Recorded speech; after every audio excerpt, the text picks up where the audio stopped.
Welcome to the Uber Mention podcast. Our mission is to provide content which fosters the expanding human consciousness in order to make us our individual and collective best selves. If you appreciate our show, please like, subscribe, and turn on the notification bell. And please leave a comment below. Without further ado, I give you the Uber Mention. Brandon has graced us with his presence and his knowledge, and I'm super duper stoked about this. I'm still kind of like I have a little dude crush with you, Brandon. I'm sorry, I'm going to admit that, and I'm okay with that. But I this podcast exists because you agreed to do this episode, Very and cool. So we had been threatening to do something like this for some time, and here we are. And the purpose of this podcast is all about expansion. Any way, shape, or form that we can expand consciousness and awareness and become better versions of ourselves is what we're really trying to highlight here. And you have a very, very critical component of that, which is sovereignty.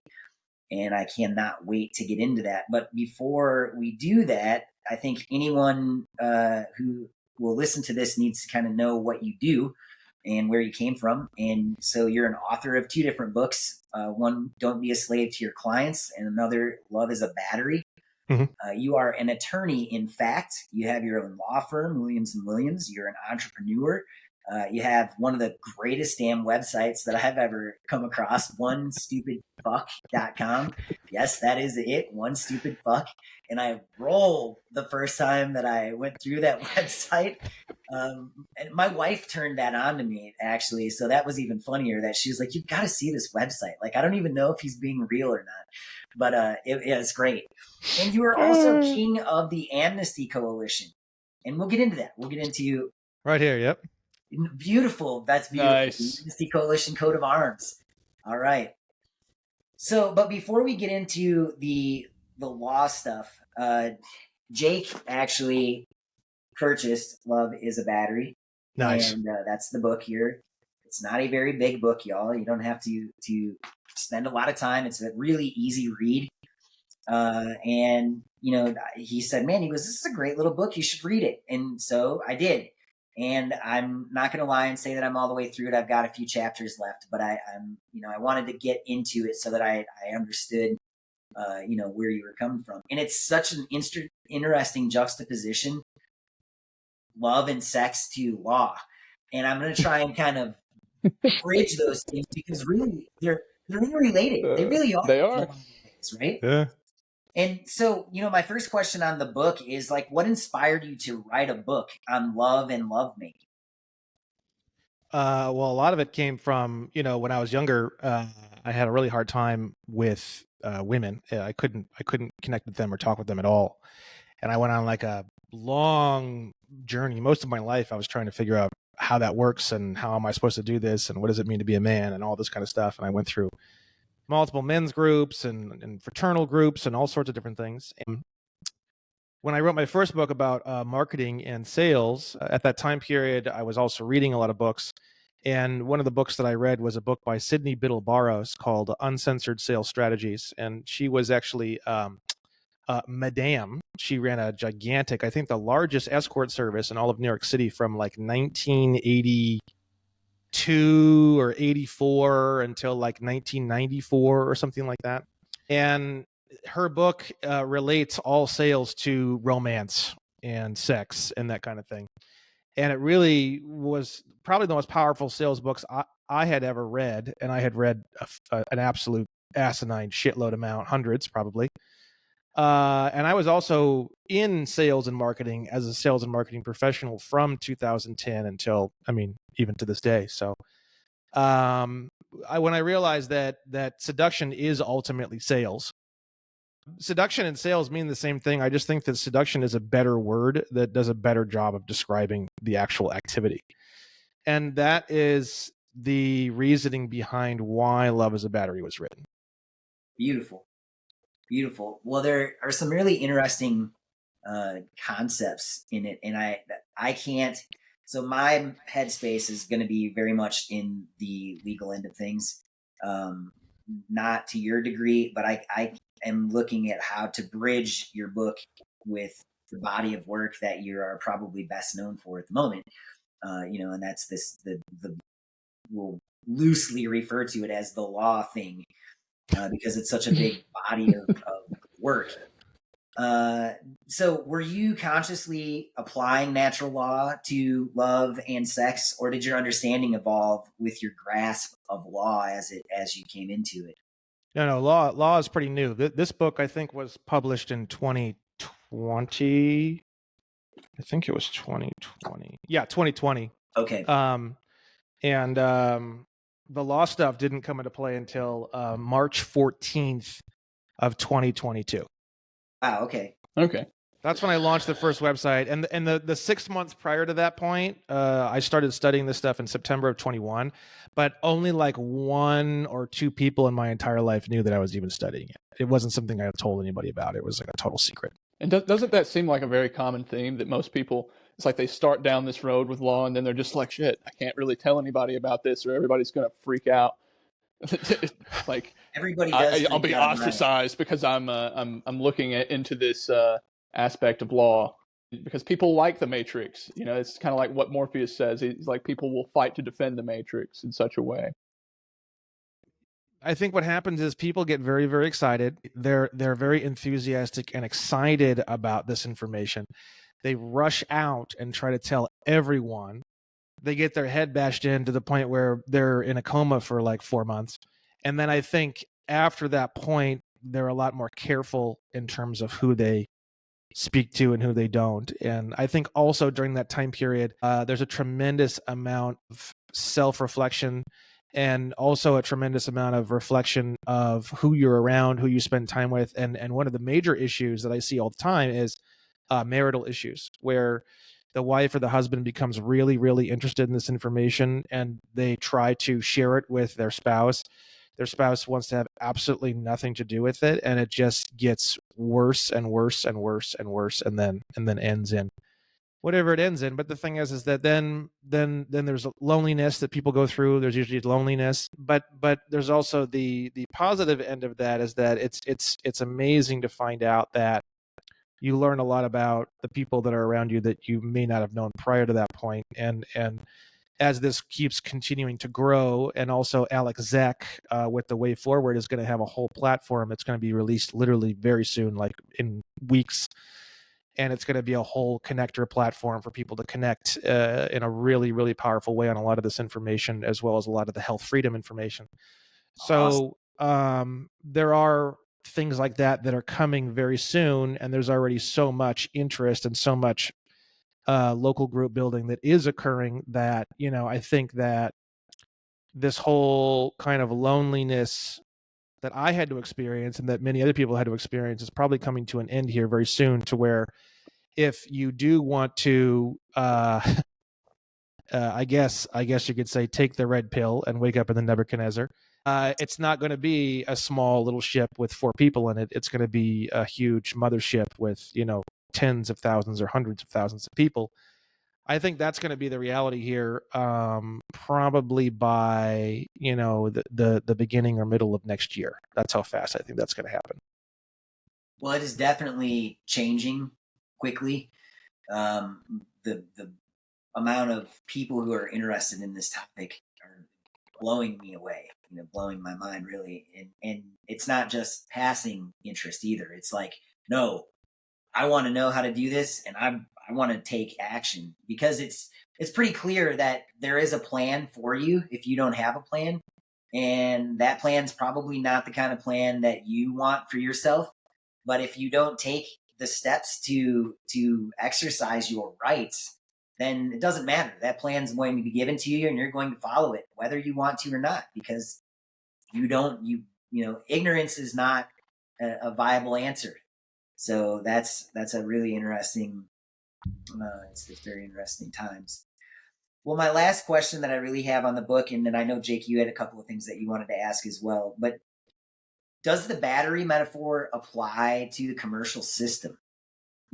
Can we discharge the commercial system so much that, that it throws things out of whack? Or Because that's actually something I'm going to get into. I have some devil's advocate questions that I have for you when we get into law, because so many people hit me with, it was like when I said I was going to homeschool my kids, the first question that they all said was, how are they going to be socialized?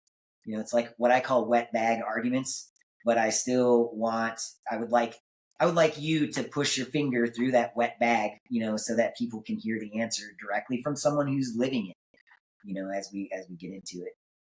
But back to that question, does the battery metaphor, does it apply to the commercial system? Yeah, it applies to everything, and you see it. I don't know. Have either of you seen my new Journey into UCC 3 series that I have on YouTube? I just started. I'm in the first part of that. I just started that. I went back through your contract killer course now, and I'm trying to watch most everything closely, because there's a lot of shit that I missed. So I'm working on a 2.0 version of the course. I don't know if it's going to come super soon, but it's going to be a whole new breakdown. It's going to be very different, and a lot of the things that were in the first course are going to be removed and replaced and new things. And so I'm working on that. But there's a lot of recent videos and stuff where I've been on a lot of shows and things that are. There's ways that I explain a lot of this stuff now where it's the first 10 videos all in like 40 minutes. Yeah, the Luke story podcast that you did, that 1 and 2, that's great, man. That was such fantastic overview and right into the meat of it. It was really excellent interview on his part. I did one with Cal Callahan recently. I did one with Kyle Kingsbury recently. Those are really good ones. Yeah, I saw the Kyle Kingsbury one too. Yeah, that one goes into property taxes and contractual obligation, contractual makeup. And then the Cal Callahan one goes into financials and negotiable instruments and all the good stuff. Excellent. So there's a lot of really good recent stuff. But sorry, what was the question again? Repeat the question. The question was, and you pretty much answered it. It was, does the battery metaphor apply to the commercial system? When you learn about how the makeup of the exchanging of, so without going down this rabbit hole too much, I'll try to put a little bit of a collar on it. So Federal Reserve notes and all these different things, they're not money by definition. They're actually negotiable instruments. And if you look up the Bible or the playbook or the rule book all about negotiable instruments, is called UCC, which stands for Uniform Commercial Code, Article 3. And it's divided into 6 chapters or sections. So in the very first chapter or section of UCC Article 3, there's a section called 3-102. In 3-102, it's talking about the makeup of this entire thing called UCC 3. Inside that section, they literally say, and I can pull it up just to make sure I get every single word perfect, 3-102. It says here, this article applies to negotiable instruments. It does not apply to money. And what that means is that we don't have money. We don't have money in our pockets. We don't have money in our wallets. Money is defined as gold and silver coins only and exclusively. That comes from the Constitution, Article 1, Section 10. No state shall make anything but gold and silver coin a tender in payment of debts, is the exact quote, I believe, word for word. So we have a situation where we don't have money. We have what's called negotiable instruments. When you learn how negotiable instruments are transferred, it's basically what I've developed is that it's basically a 4-step process. 4 steps are holder, endorsement, tender, acceptance. And those rules do actually go straight with the rules of energy exchange and a battery between the two poles, right? So holder means a person in possession of the instrument. Endorsement means anything written or signed on the instrument to prepare it for transfer, assignment, or redemption. So, and then after it's been endorsed, now it can be tendered, which means to unconditionally offer. And then at that point, it can be accepted. And the definition of acceptance is delivery. Gotcha. So holder, one who holds the instrument. Endorsement is the signature or other writings preparing it for what's called negotiation. Negotiation, when it comes to negotiable instruments, means transfer, assigning, and redeeming. Essentially, it means exchanging, essentially. Negotiating and exchanging basically mean the same thing. An endorsement is basically you're writing the rules of that exchange, essentially, right? Then you have the tender. which is the unconditional offer, such as if I take here's a silver coin. Well, this wouldn't work because it's actually money. I'll take a Federal Reserve note, because money wouldn't. I don't have my wallet on me.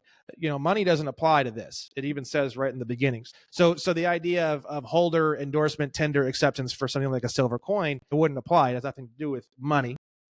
So let's take something like this, which isn't money. This is an old Confederate bill, right? From way, way back, I think 1862 or something. So this one, if it was a promissory note or a bill of exchange, I'm the holder, I'm in possession of the note, and then I sign the note to release the note. And then here's the tender, unconditional offer. And then once the other person grabs it, the way I look at it is this, like here's tender, and then this isn't quite delivery. It's like almost it's kind of debatable, but I feel like this would be delivered. So this is accepted, right? Yeah, it's like so people think that accepted means they tell you that they've accepted it. Absolutely not. That has nothing to do with negotiable instruments. Accepted is delivered. So once it's been delivered, now again, it has to be endorsed. If it's not endorsed and it gets delivered, then it wouldn't be accepted, because they could do what's called dishonoring it. And then if you read the rules of dishonor from UCC 3-502, it says that there's no endorsement or an improper endorsement or an illegal party endorsed the instrument, something like that. That would cause the instrument to get kicked back to the previous holder to be fixed for the endorsement, right? But when you look up the rules of dishonor and you look up the rules of all these different things, there's really almost no other reason. Obviously, like time is a big issue. Like if you're issuing this thing and it's way past the due date or something like that. But besides that, there's really no other way it can be dishonored. Like when people are sending in these promissory notes to the bank, and the bank says we don't accept this kind of payment, that's actually illegal. And in UCC 3-603 subsection B, it literally says that you can sue them for breach of contract if they do that, right? So it's like a battery, right? Like the Yes. one pole is not saying, oh no, I don't accept this charge. It's just a ping pong, ping pong, ping pong, ping pong. There is no like acceptance. Acceptance is delivery. So if you think about it that way, this battery idea, or the idea of the flow of a battery, or magnetism, or two poles of opposite potential, and all these different things, it applies to pretty much everything in life, and it definitely applies directly to the physics and the idea of the way in which negotiable instruments are negotiated. Definitely. Yeah. Well, there's so many water words, in the system, to begin with, and it makes it very clear that we're talking about the flow of something here, back and forth. So it's very interesting. Jake, did you have any questions for Brandon on the book, or anything book related, before we get really wholly into law? I was just gonna make a question about the concept of scarcity and value going hand in hand. In the book, I believe you referenced having a strong base and being, somewhat scarce, even to some degree. You don't want to make yourself hyper available in your relationships, because then there's not much value in that. And I was wondering if you thought that would correlate over to the availability of currency and credit. So would that potentially? I mean, we're obviously sort of moving towards real money as opposed to negotiable instruments in the de jure concept of actual money. Would infinite credit sort of devalue things as far as of course, our current monetary system goes? Well, yeah, of course, but 99% of all the value has been sucked out of negotiable instruments as well. Right. I mean, if you look at a value chart of what was a Federal Reserve note worth in 1913 when they first made them really readily available, compared to what it's worth now, gold and silver coins don't have inflation. I mean, I suppose over like hundreds and hundreds of years of them mining new coins, maybe you'll have some sort of very, very microscopic inflation, possibly. But as long as the GDP and the production of the country is really healthy, gold and silver coins is virtually inflation proof, which is why they hate them so much. Gold and silver coins is the nightmare, the waking up in sweat nightmare of the banking system. Right. Right. So the thing is that I don't care which way it goes, because the thing is that, let's say, for example, we go back to a gold and silver coin system. In the gold and silver coin system, you can work at McDonald's flipping burgers for like, I don't know, 20 hours a week. You could probably have like a big fucking gigantic house, brand new cars for you and your wife, full college if you really want to go that direction. Hopefully by then the colleges will be fixed, because it's like, who would, I mean, even if I was paid $1 million to send my kid to college, I'd say, get off my fucking property before I shoot your fucking, blow your goddamn knees out with a shotgun. Get the fuck out of here. But if that changed, and that obviously like got better, then they'd be able to send their kids to college. Excellent food, high quality food, 4, 5, 6 kids, kind of like how you may have seen back in the 40s and 50s and 60s. No problem, 4, 5, 6 kids, and all just because dad works 20, 25 hours a week flipping burgers. Well, from what I've seen, the value primarily of the fiat system that we live under is through manufactured scarcity, because they can make as much of it as they want, and they can dangle it over your head like a carrot all day and make you jump for it and move it up as you jump, and that's where the value comes from, because it's still somewhat scarce to the common people, but not to those that have access to the banking, to the Federal Reserve window. Correct.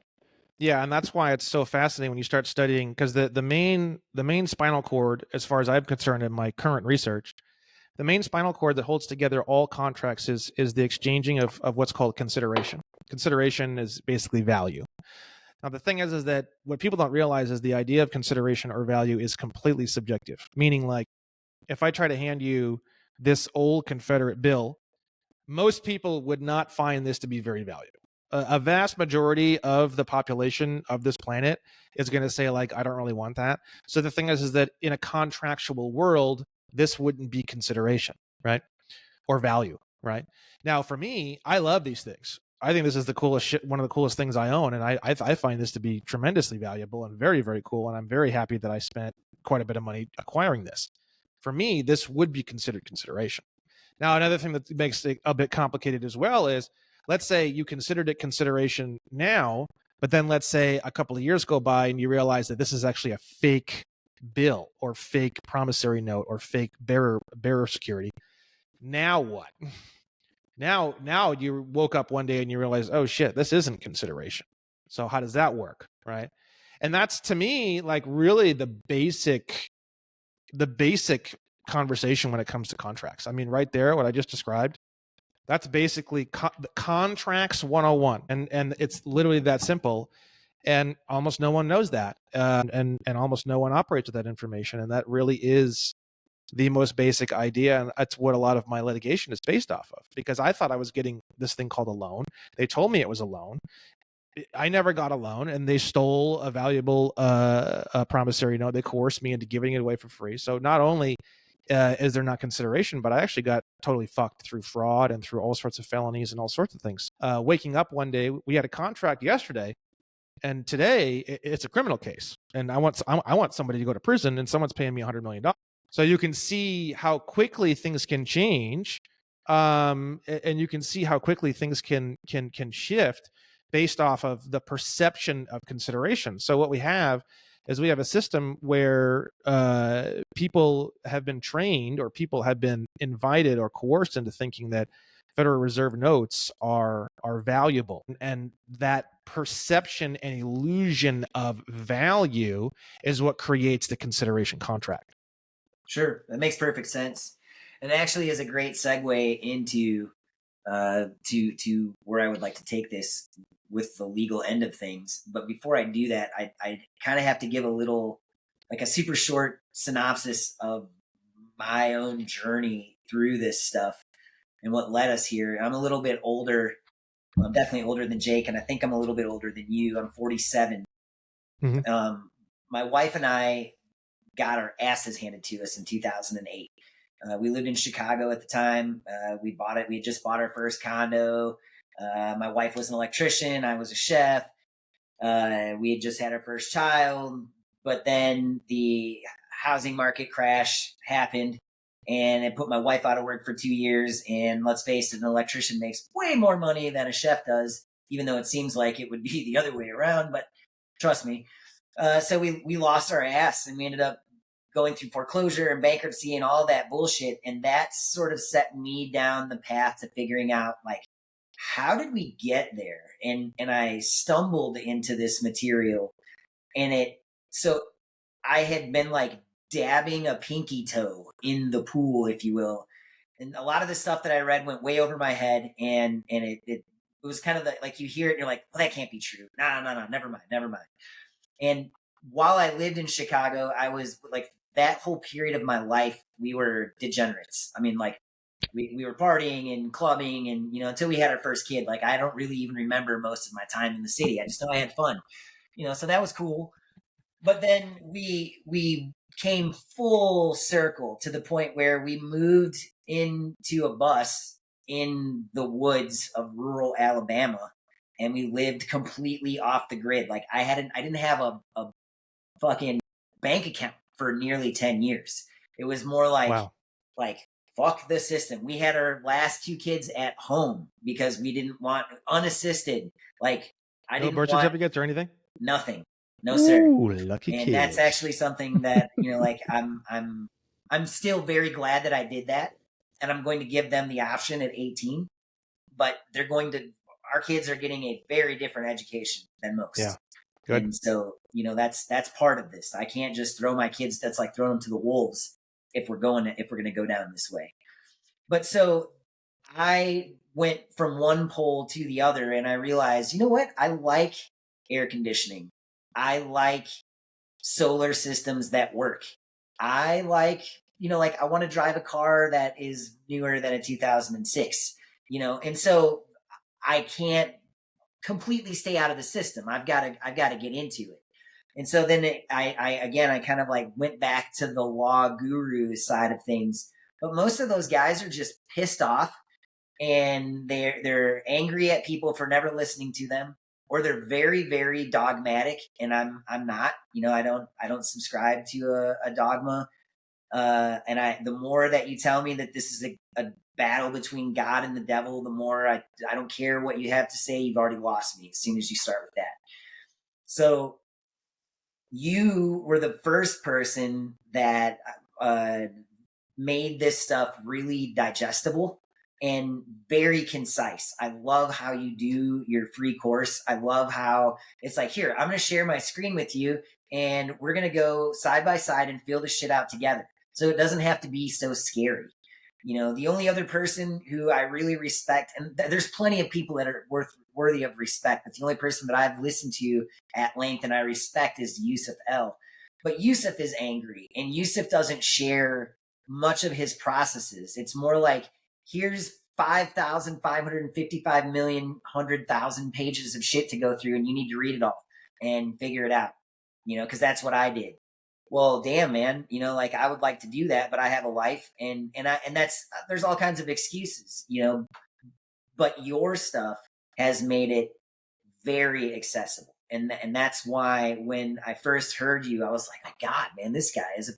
And then when I saw that you were giving it away, I knew that you were the kind of guy I wanted to have a beer with. So, it made it all kind of come full circle. And so, that all being said, what we're really looking at is authority, right? Is this idea that somebody else has authority over us, and that we gave authority for everything to other people.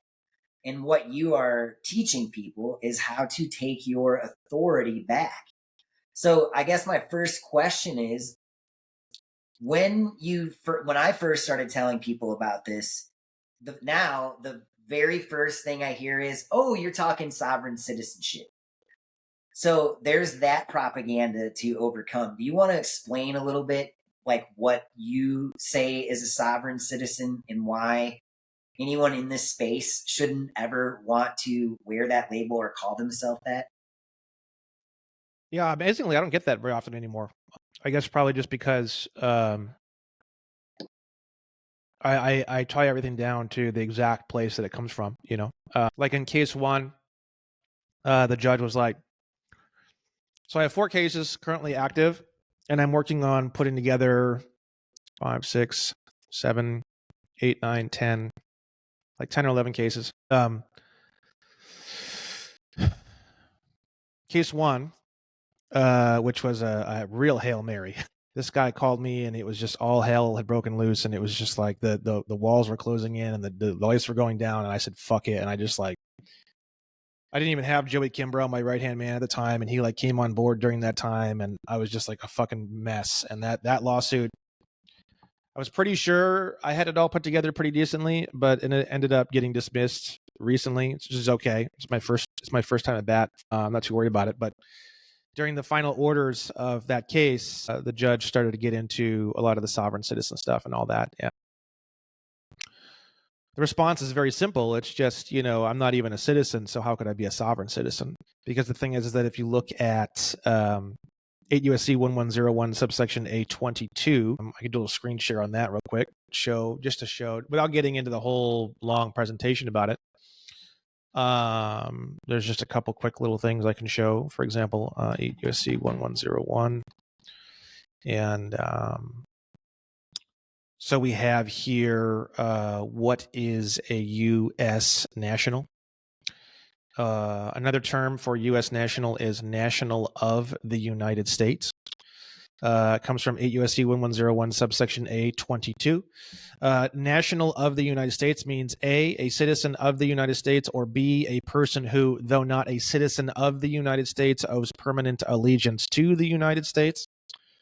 Then you go to the I-9 form, which is the employment eligibility verification form. People typically fill one of these out when they get a new job. You can see here, box 1 is a citizen of the United States. Box 2 is a non-citizen national of the United States. And then if you look at the lists of acceptable documents, these are the documents that someone has to provide to prove that they can work in the United States of America. They have to prove two things: identity and employment authorization.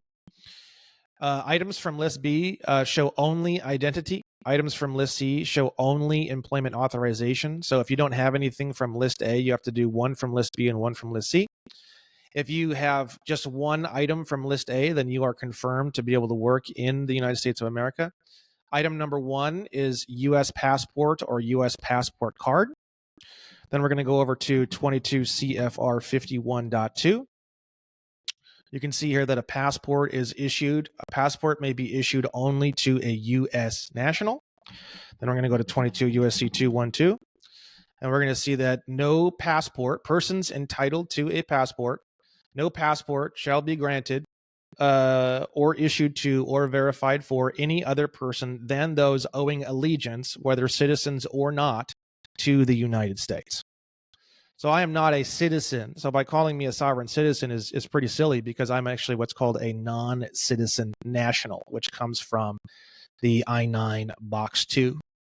So a non-citizen national of the United States is the exact way that they define 8 USC 1101 subsection A22B.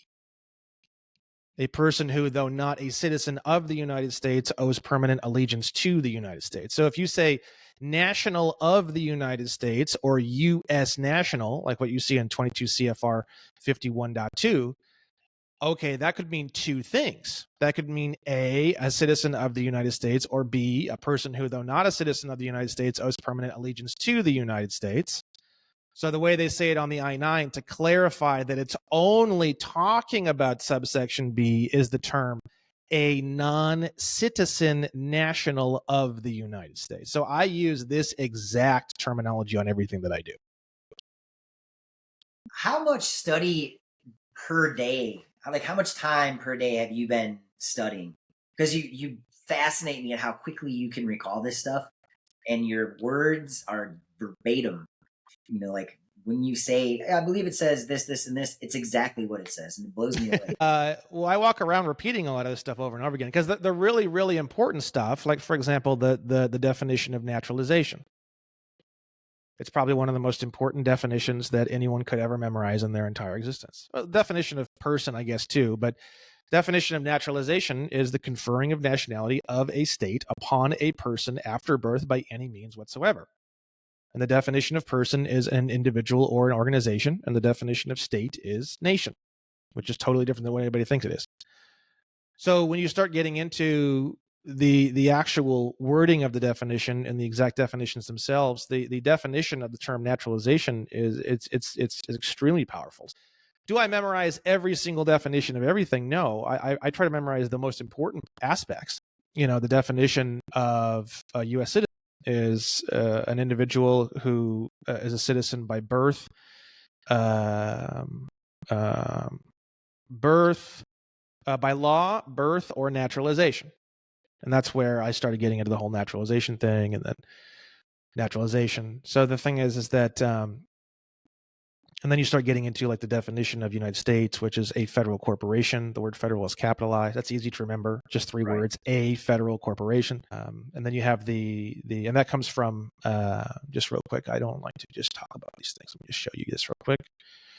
For people who may not be familiar with these things, I'll just show them real quick. Just takes two seconds. We have 28 USC 3002 subsection 15 definition A. United States means a federal corporation. The word federal is capitalized, which does have significance, which I'm not going to get into right now. And then we have UCC 9-307. Because we want to find out where is that corporation located, right? And everybody, I know where that corporation is located. Well, no, you don't, because if you look at where the corporation is located, location of United States, the United States is located in the District of Columbia. You ask yourself, where in the District of Columbia or what size or shape is it? I've never, ever seen that information ever in all of my research. It's somewhere in the District of Columbia, and I don't think anyone knows where. That was my question. Do you think anyone actually knows? I don't think so. So do you think that, so this is the other thing that people will say, you sound like a crazy conspiracy theorist. It's like, I don't think that this is some grand conspiracy that, like a few men got together and decided that this is the direction we're going to take things, and presto, we got there. Did that happen? Absolutely. Was the Federal Reserve a conspiracy? Yeah, like probably one of the biggest, most easy to prove. But did our whole system, did this idea that, well, what we have, what I would loosely refer to as the beast, do you believe that was like some grand conspiracy, or is this something that's just evolved? It's something that's evolved, because if you look at, there's so many areas of law that have been handed down through the ages. Like, for example, one of the most shocking things, there's a lot of shocking things, not a ton of shocking things. There's like a solid, really strong handful of really shocking things. But one of the things that's really shocking for people is the definition of the term foreign government, right? And it comes from 18 USC 11. The term foreign government includes any government, faction, or body of insurgents within a country with which the United States is at peace, irrespective of recognition by the United States, right? So when you have these ideas of, like, let's say, for example, a sovereign citizen, somebody thinks that because they physically live in what they think is the United States, that person cannot govern themselves or say that they are or are not a part of a particular group. But when you start to research, I'll do another screen share here in just a moment, but I clicked the wrong button, so give me just a moment. But when you start to really research how all this works, I'll do a screen share and I'll show you UN Declaration of Human Rights. So you start getting into international law, and you have the UN Declaration of Human Rights, section Article 15. And it says here, everyone has the right to a nationality, and no one shall be arbitrarily deprived of his nationality nor denied the right to change his nationality. So when they say, oh, you're a resident, which has a whole long litany of definitions.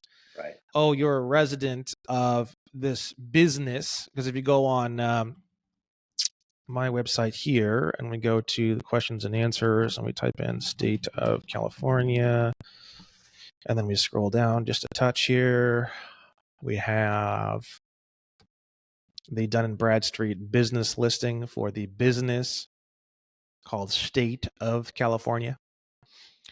So this is a Dun & Bradstreet business directory. And you can see here that state of California is a business. That's right. So you have to ask yourself, state of California is a business. Okay. So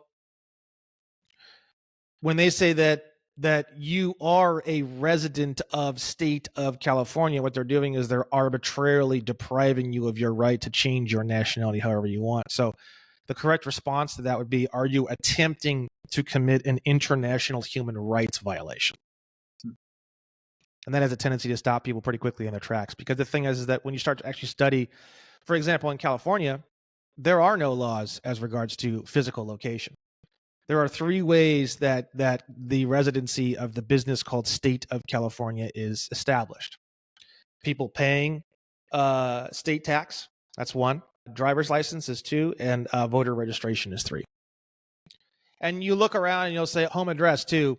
Not really. You can just put C/O on that, and then now you don't have a home address. So that's, or just live on a PO box like I do. I don't even have a home address, and if anybody asks me for it, I said I just don't have one. And they say, well, where do you live? I say, I don't. I'm just traveling from one place to the next, or I'm just drifting from one hotel room to the next. And when you realize how naturalization works, you're not actually lying to anyone. I could say I live in Antarctica to the police, and the thing is that in that moment, you are conferring the nationality of a state upon yourself after birth by any means whatsoever. You aren't lying. You're actually naturalizing. So when you say, no, I live in France. You may not have lived in France before you said that, but once you said it, you now live in France. That's how naturalization works. So a police officer says, where do you live? You say, I don't live in any of the 50 states. I'm not a resident, and I don't domicile here. I'm just what's called an official guest from 18 USC 112, which is actually a term called official guest. Well, where do you live? I live in Antarctica. I live in Italy. I live in New Zealand. Doesn't matter what you say, because once you say it, you now live there. And so the only way that they can establish residency is you have to be paying state tax, or have a driver's license in the state, or you have to be registered to vote. I've gotten rid of all of that, so I don't do any of those things. So they can't actually establish residency, and if they try to establish residency, then I'll be suing them for what's called international terrorism. There's actually a statute on international terrorism, and you can sue someone for it, right? So the thing is that it's an international human rights violation to arbitrarily deprive someone of their nationality. The term nationality is defined by that of which you confer essentially allegiance to. So conferring allegiance to an Indian tribe would make you a national of that Indian tribe. Conferring your allegiance to the state of New Hampshire would make you a national of the state of New Hampshire. Conferring your allegiance to, you could even confer your allegiance to a body of water. Let's say you live on a boat and you're in a body of water. I confer the nationality of the Red Sea upon myself. So at that point, you would be a national of the Red Sea. It wouldn't matter. It's just whatever. It doesn't need to be a physical location either. You start getting into the definition of the word nation. It has to do with a body of individuals operating together with internal tranquility and external tranquility. And that's really the definition of a nation. And part of the definition, they get into like how pirates or a pirate ship wouldn't be considered a nation by definition, because they're going around and hurting people. Right. So when you go around and you hurt people, you lose the rights of a nation. And that's essentially all part of the definition of the word nation. And when you understand how a nation works, it's actually just an idea, just like a corporation. Corporation is actually a nation. So by conferring the nationality of the business called State of California, you basically become a national of the business called State of California, which essentially, and what's funny is if you're a national of a business, it doesn't necessarily mean that you live in that business. If you're a citizen of that business, that means that you actually live in that business or on the campus of that business. Gotcha. So citizenship has a lot to do with actual physical location, whereas nationality has to do with allegiance. I can live way over here on a boat in the middle of the ocean, and I can pledge allegiance to France, and I become a national of France. That's how nationality works. And that's why when you look up things like And a lot of people don't believe me, and I've figured out ways to break through all the disbelief very, very fast, violently, in fact. If you go to 8 USC 1401, you can see here that citizenship and nationality is completely different subjects. Nationals and citizens of the United States at birth. The following shall be nationals and citizens of the United States at birth. Then you have 8 USC 1408. This one here shows these are nationals but not citizens of the United States at birth. So you can see here, citizenship and nationality are two entirely different things. I mean, and then obviously on the I-9, it's very obvious, a non-citizen national.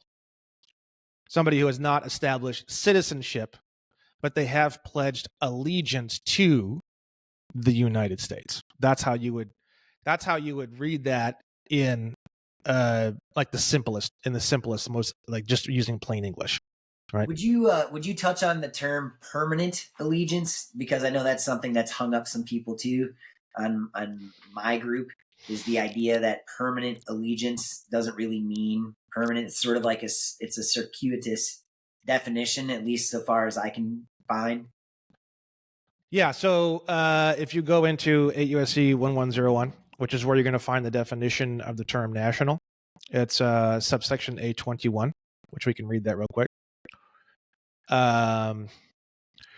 Subsection A21. The term national means a person owing permanent allegiance to a state.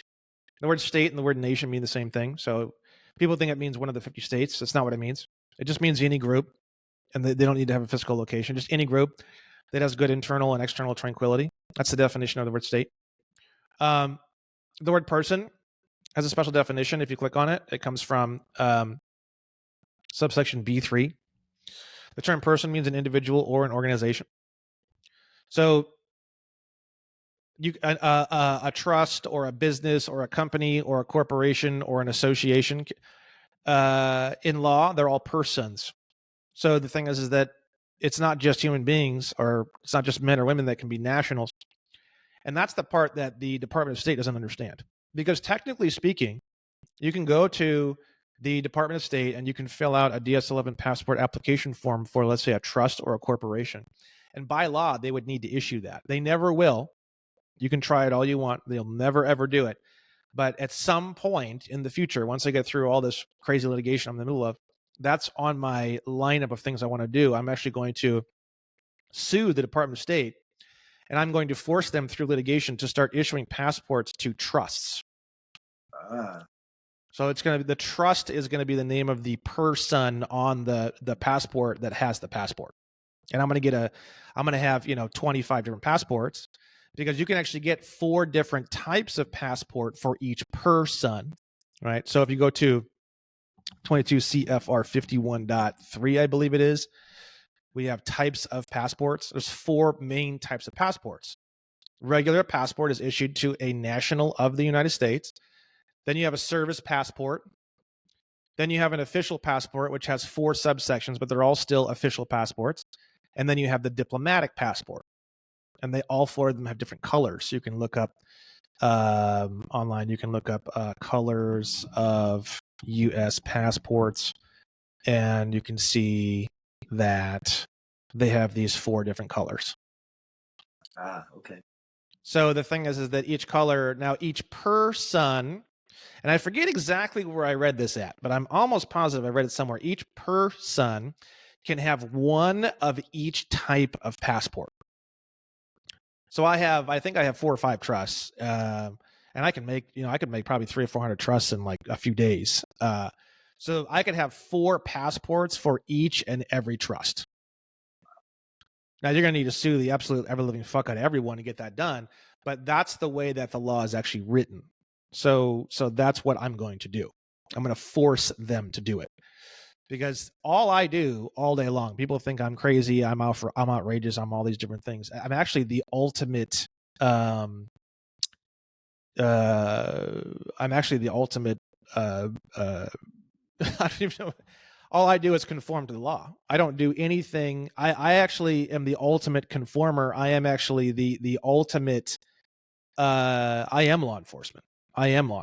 I get the Department of State and the U.S. Treasury and police and everybody else to follow the law. They are not following the law, and it's an issue. And all I do, I am essentially law enforcement. I am a judge. I am a detective. That's all I do. Yeah. So people think that I'm totally off the rails, and people think that what I do is illegal, and in fact, it's the polar opposite. No, that's one of the reasons that your particular material really spoke to me so much is because you are going word for word. It's like, no, this is the law. Because you don't know it doesn't mean that, it's not so. And then when you put it in people's faces, they're like, well, I don't understand these words. Okay, but the beauty of Cornell is every one of those tricky words is clickable. So you can click it and get definitions for it, and you can figure it out yourself. It's not, what you're doing is not rocket science, but everything has been constructed in such a way that it's easy to get distracted or to get off on rabbit trails and to go, you know what, it's just easier to get my social security card and go down to the DMV and get a driver's license and so on and so forth. And exactly. But the way that you get people up and out of that whole scared to act is just get them to understand things more. Because as long as people continue to understand things more and more and more and more, they're always going to hit that point where, well, usually at first they're going to hit a point where they're pissed, which is not good. I typically don't recommend that you take a lot of action during that time period. I think the better choice is to just kind of keep studying and try to get that to subside as much as you can before taking action, because any action that you try taking while you're angry or upset, the chances of it being successful or the chances of there being issues with it's just not nearly as effective as if you can find a way to just move through that and get to the other side of that and then take action at that point. It's not always possible. Sometimes people are just so angry and it just never goes away and they just can't shake it. Fine, whatever. Then at that point, I guess you have no choice. But if there's anything you can do to increase your understanding of the situation as much as possible. And then the other thing that's really important for that kind of situation is to understand that anger is born out of the illusion of intent, meaning the illusion that the people on the other end that are in these little cubicles making $12 an hour, that probably, if given the chance to kill themselves, they'd probably take it, understand all of this advanced information. That's the most asinine thing in the world. If they understood it's always the same thing. I always say the same thing. It's my tagline. If they understood any of this information, they wouldn't be there. Right. And people need to understand that. There's no way. Pew! They'd be flying out the window. It'd be like Wile E. Coyote. You see the pew, and you just see the outline of their body, and it'd just be like little clouds, and then it would just fizzle away. That's how fast they'd be out of there. Well, so here, then that actually segues nicely into another question that I had. Well, real quick on that before you do that one. So sure. Permanent, you asked me about permanent, right? Yes. So the term permanent means a relationship of continuing or lasting nature as distinguished from temporary, but a relationship may be permanent even though it is one that may be dissolved eventually at the instance either of the United States or of the individual in accordance with law. So it doesn't mean anything. It means that it's a relationship of continuing or lasting nature rather than temporary, but either party can annihilate it at any point in time for any reason, as long as it's in accordance with the law. But in accordance with law is the stupidest thing in the world, because that just means in accordance with a contract. And the one thing that holds together a contract is consideration. And all you do is just raise your hand and say, this isn't consideration anymore. And boom, everything just falls apart. Right. Consideration is the glue that holds together all contracts. So when you see the word law, the one of the simplest things that you can think of when you see that word is the word contract, because contracts are the god of law. And then you say, okay, well, what is the god of contracts? And you'd say value or consideration. So you could almost go so far as to replace the word law. Not quite, but it's not the craziest thing in the world. You could actually replace the word law with the term value or consideration. Okay. And when you do that, it makes a lot more sense, because if you do that, then now it says the term permanent means a relationship of continuing or lasting nature as distinguished from temporary, but a relationship may be permanent, even though it is one that may be dissolved eventually at the instance either of the United States or of the individual, in accordance with what each party considers to be consideration. Which means literally anyone can say fuck this anytime they want and it's gone. Excellent. Which is how permanent works. So permanent is an oxymoron. It doesn't actually have any definition. You can literally remove the word entirely. It doesn't change. It just confuses the text. I just remove it. It has no meaning. Yeah. No, that's excellent. That really makes sense because of in the sense of nature, like nothing is really permanent. Nothing is ever fully stationary.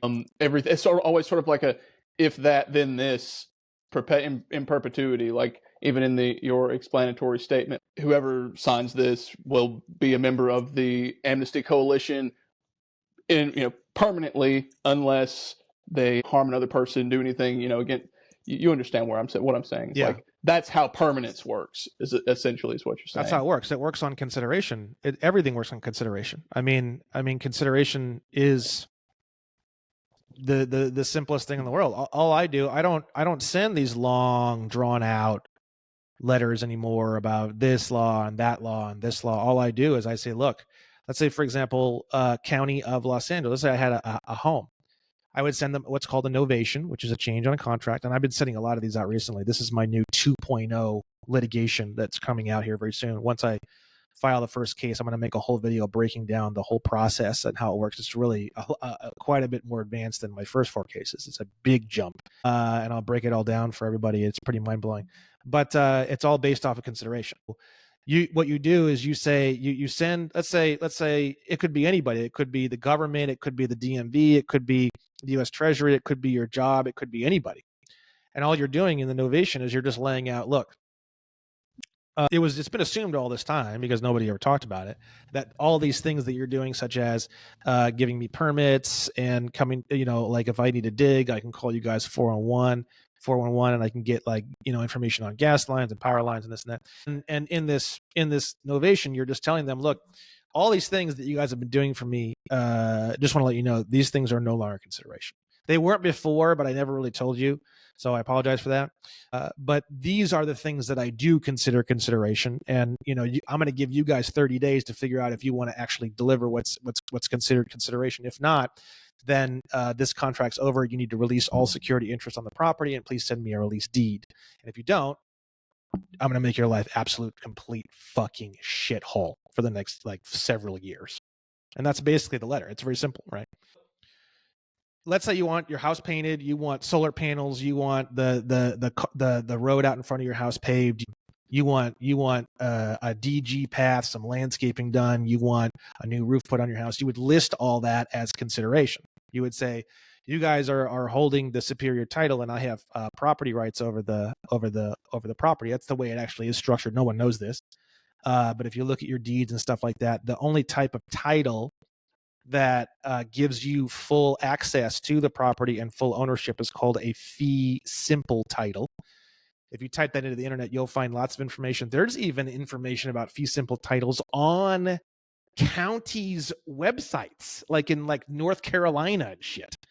This is not anything hidden, crazy, conspiracy, none of that. This is a real term. In a lot of areas, like more populated areas like California and New York and stuff like that, if you bring that term up, they will call you a conspiracy theorist. If you're way out in the boondocks in Montana or something like that, it's actually probably a fairly more common term that doesn't really alarm people very much. So it's one of those things where what you're doing is you're saying, look, you guys hold the property of this, and I only have the ability to use the property, which is the way all this stuff is actually. That's why you pay property taxes. You pay property taxes is basically a subscription service, and the subscription service is basically laid out in a way where they're the ones who are the actual owners, the county. And what's funny is the county is actually a business that's located in the District of Columbia. County of Los Angeles is listed on Dun & Bradstreet as a business. All those businesses are all located in the District of Columbia, just like we saw United States is located in the District of Columbia. So you have this business that's located in the District of Columbia, and you're paying that business a monthly or yearly fee, which is called taxes, but it's actually not taxes at all. It's actually a subscription service. to get all these things in exchange. So for example, you want to build a pole barn in an area that has lots of earthquakes, which I don't really think California has very many earthquakes, but there's been a few pretty bad ones. When you call the county and you say, I'm going to build this pole shed or whatever, the whole point of like permits and stuff like that is supposed to help you build the property in certain dimensions and certain height, and the roof has to be in a certain way and all these things in order to help you build a shed that isn't going to get collapse in the tiniest little earthquake ever or from heavy winds or some stupid bullshit. It's the whole point is they're supposed to be helping you do things on your property, right? Now, the thing is that there's an assumption of consideration because you pay the subscription fee. All of the aspects of the contract are considered consideration through assumption. When you write up a novation and you say all these things that you guys have been doing for me, thank you very much. I know there's been this assumption of consideration, and I didn't really understand how that worked. And some of the things I considered maybe kind of valuable, maybe some other ones, but it's kind of not really important right now because we're just going to clarify this all right now live in black and white. All these things that you guys are currently doing for me are no longer considered consideration. And for what I'm paying for my property taxes in terms of my subscription service, I feel that the amount that I'm paying entitles me to a bunch of these other things that would be considered consideration. If you guys would like to do these things, mow my lawn every couple of weeks, paint the side of my garage needs to get painted. The type of paint that I really want is blah, blah, blah, blah, blah, blah, blah. I'd like to do 2 coats. I'd like to have the old paint scratched off. I'd like to have a primer put on and then 2 coats of this particular paint put on. You can give them the paint color code. You can get really specific. It's like a program. These are all the things that I want done on my property. I'm going to give you guys 30 days to decide what you want to do. You can either accept the new consideration, or otherwise at that point after 30 days there is no consideration. And once there's no consideration, there is no contract. Now, if they try to force you into that contract after that point, what they're doing is they're actually violating slavery laws, the 13th Amendment. There is no involuntary servitude in America. It does not exist. It's not involuntary servitude because you aren't speaking up and you aren't telling them what is and is not consideration. So it's assumed that you are a willing participant in the contractual obligations, right? So when you clarify that and you give them 30 days, and it's not some pissed off thing where you're fucking going off for 14 pages about how much of a piece of shit they are, how much of a victim you are. It's very clean, very, very clean. None of this is consideration anymore. This is consideration. Make a choice. You have 30 days. Now, when you do it that way and it's readable and it's not filled with a bunch of crazy law jargon and God knows what else to where nobody can read it, after 30 days, you just literally just send them a letter or call them or whatever and say, hey, which choice have you guys made? And if they call you sovereign citizen or they do any of these things, it's just straight to you're painting your face and you're loading an M60 and you're getting the body armor put on the car and you're going. That's it. We're going to war. We're going to war. And now, not only are you going to release my property, but now we've got slavery, we've got fraud, we've got unjust enrichment, we've got breach of fiduciary duties, we've got breach of contract, and now we're looking at $5, 10, $15 million. And then plus I'm going to make them do like some sort of public apology letter that's going to have to be published. Now I'm going to make their entire existence they're going to wish they were literally buried alive by the time I'm done with them. I love it. Well, that actually, so we have been looking into our land patent, and then because we're on family land, and there's other parties involved. My mother and my stepdad are also on the land, but they're on board. We're all on the same page here. We've actually spoken with Ron Gibson a couple of times. Great. Ron's a great guy. He's super great, super informative. Yeah, man. I bought his book, All You Need to Know About Land Patents. Yep. It's a beautiful thing. So in your own understanding, I already kind of know the answer to this, but this is just more for a devil's advocate angle. Is the land patent, what does it actually mean to the landowner as opposed to their deeds? I have a warranty deed, and so I own the property, even though you're still listed as the tenant, on that deed. Why would they want a patent? The land patent is a fee simple title. It's the same thing. That's right. You're looking at the same thing. That's right. The problem is that there I have many examples of where people will do the land patent process or the fee simple title process, and then the county will ignore it and still process for foreclosure. Really? So all then the they time. have to Happens sue all them. the time. Then they have So that's to why I have switched my opinion away from doing the administrative process, and now the way I look at it is, and there's nothing wrong with any of the stuff that Ron Gibson does. It's all absolutely correct. The problem is that there's so much corruption, they don't accept what the law states. They don't allow people to voice the idea that the property of which they live on, they don't want to be in a contract anymore with a business located in the District of Columbia that does almost nothing for them but fucking annoy them and demand money. Like it's mafia. They won't allow the extortion to end. That's what occurs. Right. So Ron Gibson's process is not incorrect. It's just that if you put together a bunch of paperwork and you hand it to the mafia and the mafia says, fuck you, and starts smashing up your store, and then they leave and they go, we'll be back next week. What are you going to do now? Right. That's the issue. Yep. So that's why my opinion or my idea on the subject has shifted over to a letter directly to the county, letting them know what the consideration is, giving them the choice. Because you got to think, if you send a novation, which means a change in contract, and they don't perform on what the new contract is, and they never rebut what the contract says, the novation, you're not the one who breached the contract. They're the one who breached the contract. So for me, like, I'm always trying to figure out, how do I get them to breach the contract? When you do a land patent and you stop paying, they're going to file for breach of contract. How do you get them to breach the contract? It's very easy. My God, it's so fucking easy. Because you send them this letter, they've never seen anything like it, and it says, this is consideration, this isn't make your choice. They have 30 days. By the end of the 30 days, they've already defaulted on the contract. Right. And then once you take it to court, you have everything in order. It's done. It's a done deal. So you can do the land patent process after that point. Or really, honestly, at that point, it doesn't really even matter, because at that point, the county has to, by law, they don't have a choice. They have to release interest on the property. So you got to think to yourself, you can get a fee simple title either way. But the thing is that if you go after the county, then you're not going to have to worry about them coming into your store and extorting you and smashing everything because you handed them some paperwork that they, quote, don't want to let you off the hook for the extortion money. Go after them directly. And you can do the land patent process as part of that, or before that, or after that. But to me, I prefer that angle, because that angle is also cool too, because you got to think, as soon as you sue the county, let's say they don't perform and they play dumb and they try to keep you and force you in the contract. Now we're going to litigation. The entire time the litigation is taking place, which could be years and years and years and years, you don't have to pay any property tax. They can't foreclose on you. They can't do anything. Their hands are tied during the litigation process, because we have a conditional controversy. Right. I'm not going to perform on something that I'm suing you for, and the court will completely side with you on that. So during the 3 or 4 or 5 years or whatever it is that you're in court and you're doing this, you're not paying any property taxes. Nice. And they can't make you do permits. You can build whatever you want. You can build skyscrapers with machine guns with titties hang out the side, and rooftop stripper poles, and you can do anything you want. There's not a goddamn thing they can do about it.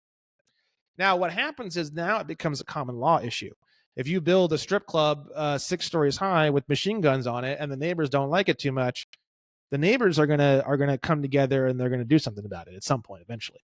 So now what happens is that statutory situation becomes a common law situation. Now you got to deal with fucking, a militia of people with pitchforks and whatever. Justice and equity exists always.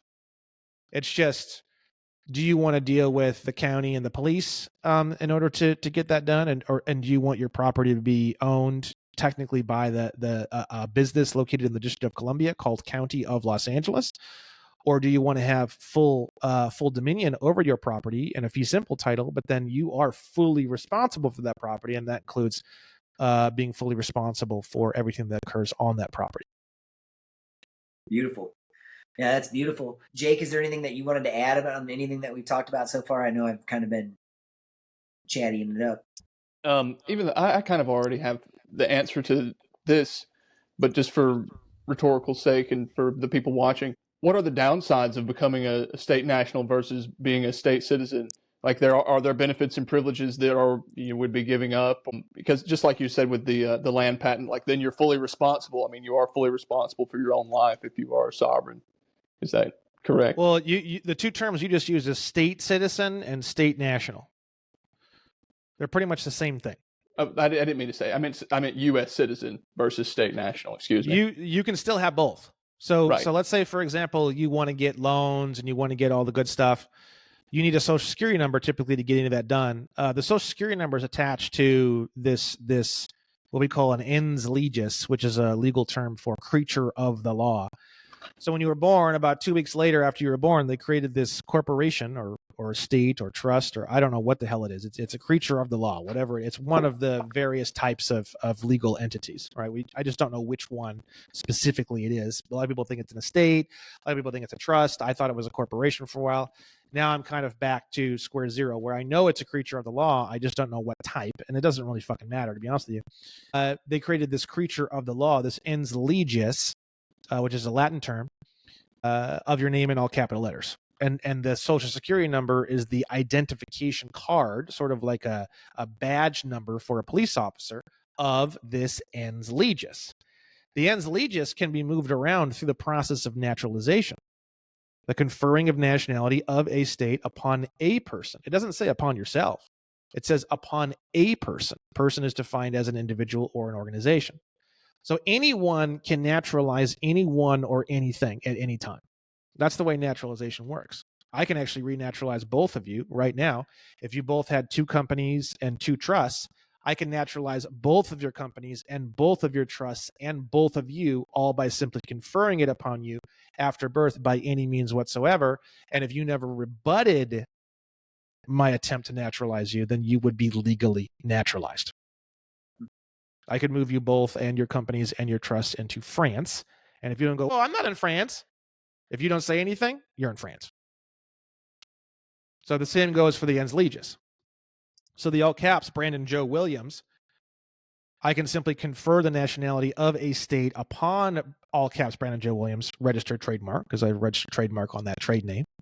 And that person, because a person is defined as an individual, an estate, a trust, a company, a corporation, association, or partnership, as per the tax code, which is my favorite definition of person, because I think it just the one from Title 8, individual or organization, is very vague and very open. The definition from Title 26, which is the tax code, I like it more. I'll show it to you, because it actually names the main types of ens legises or legal fictions. 26 USC 7701 subsection A1. And it's right here. And the term person shall be construed to mean and include an individual, a trust, estate, partnership, association, company, or corporation. Is it possible there's other types of legal fictions that would not necessarily be defined as one of these words? Yes. And that's why you do have more vague definitions, like what you see in Title 8, just an individual or an organization, which would literally cover anything under the sun, moon, and fucking stars. This one is a little bit less vague, but this is actually pretty much the definition that you're looking at 98% of the time when you're working in law. Besides nationality is the only place where it gets a little bit more broad, because if you look up the definition of the word organization, it actually includes unincorporated groups, which is really weird. I don't really know what to say about that. But besides nationality specifically, you're almost never going to see that kind of a definition. This is the definition that is going to be applicable for almost everything you're going to be dealing with. Okay. So the ens legis of all caps Brandon Joe Williams registered trademark is a person, and that person can be moved through the process of naturalization. So the term naturalization comes from 8 U.S.C. 1101 subsection A23. The term naturalization means the conferring of nationality of a state upon a person after birth by any means whatsoever. Since the United States is a completely unlocatable area, there's no way to actually figure out where it's actually located. The only way you can get there is through naturalization. The only way you can get there is by conferring the nationality of the state called United States upon a person after birth by any means whatsoever. There's no way to physically locate yourself inside of something that can't be physically located. So is that how they're taking all of these so-called illegals and they're bringing them in and they're naturalizing them and giving them all the documents that, it almost seems like they've created a shiny object to get people pissed off at, and they're doing what they're doing is 100% lawful and totally legal. Anyone can naturalize anyone or anything, because you got to think a company can't speak or write. So how could a company or a trust confer nationality on another individual or organization? So if you think about it, the only way that anything could confer on anything else, that thing would need to be capable of speaking and writing. So if you were to reread naturalization again, and you were to replace a bunch of the words and make it like really, really crazy simple English, and I'll do another screen share on that. The way that naturalization, and if I were to replace the word state with the word nation or group, even the word group would be even easier, right? The term naturalization means the conferring through speaking or writing of an entity of which can speak or write of nationality of a group upon any individual or organization, such as an estate or trust or partnership or association or company or corporation, after birth, and birth would be the incorporation date of a corporation, by any means whatsoever. Yeah, pretty clear. Wow. Yeah, that's really clear. That's awesome. Yeah, it's beautiful. Thanks for clearing that up. That's just what so many people seem to get hung up on, is they get scared that, like, oh, what am I giving up? And is there no going back? And that seems to be one of the main things. You're splitting into two persons at the beginning, but if you have companies, corporations, and trusts, now you have a whole bunch of persons. So for example, I think I have 4 or 5 trusts. I have an old corporation that I never touched in ages, but it's still sitting there. I don't even know how it's still there. I'm surprised they haven't closed it.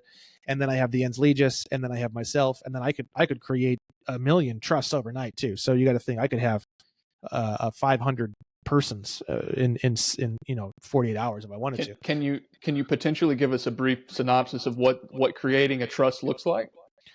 Creating a trust is very simple. There's some sort of asset that goes into the trust. It's called the res, R-E-S, of the trust.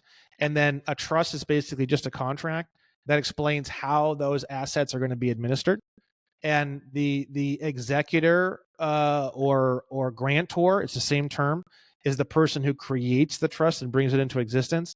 The trustee is the person who's going to be administering the assets in the trust according to how the grantor has written out the trust. For example, let's say for their children, it's going to be a trust for their education, and they're going to get this amount of money every month for food. They're going to get this amount of money every month for this. They're going to get this amount of money for this. They're going to get this amount of money for this. And then the trustee, and then there's another section in the trust documents that says that the trustee has to actually physically go to the location of the children's dorm and check and make sure that it's clean, that it's organized, make sure that they're not eating the following types of foods. And if they do, then they would be cut off from the particular food stipend that they're going to be getting from the trust. So there's this whole breakdown of how all this is going to operate in the contract. And then what happens is the trustee administers that contract as it's been written. And then the beneficiaries benefit from the contract as long as they behave within the confines of how the rules of the trust have been established. Gotcha. So a trust is just a contract. It's just a piece of paper. And you can establish that instead of a company through the state that you have to request permission and pay money for. You can do your business. You don't have to go to a state. You don't have to do anything. As long as there's 2 witnesses that physically know you, that physically watch you sign the trust, it's technically a common law notarization. Beautiful.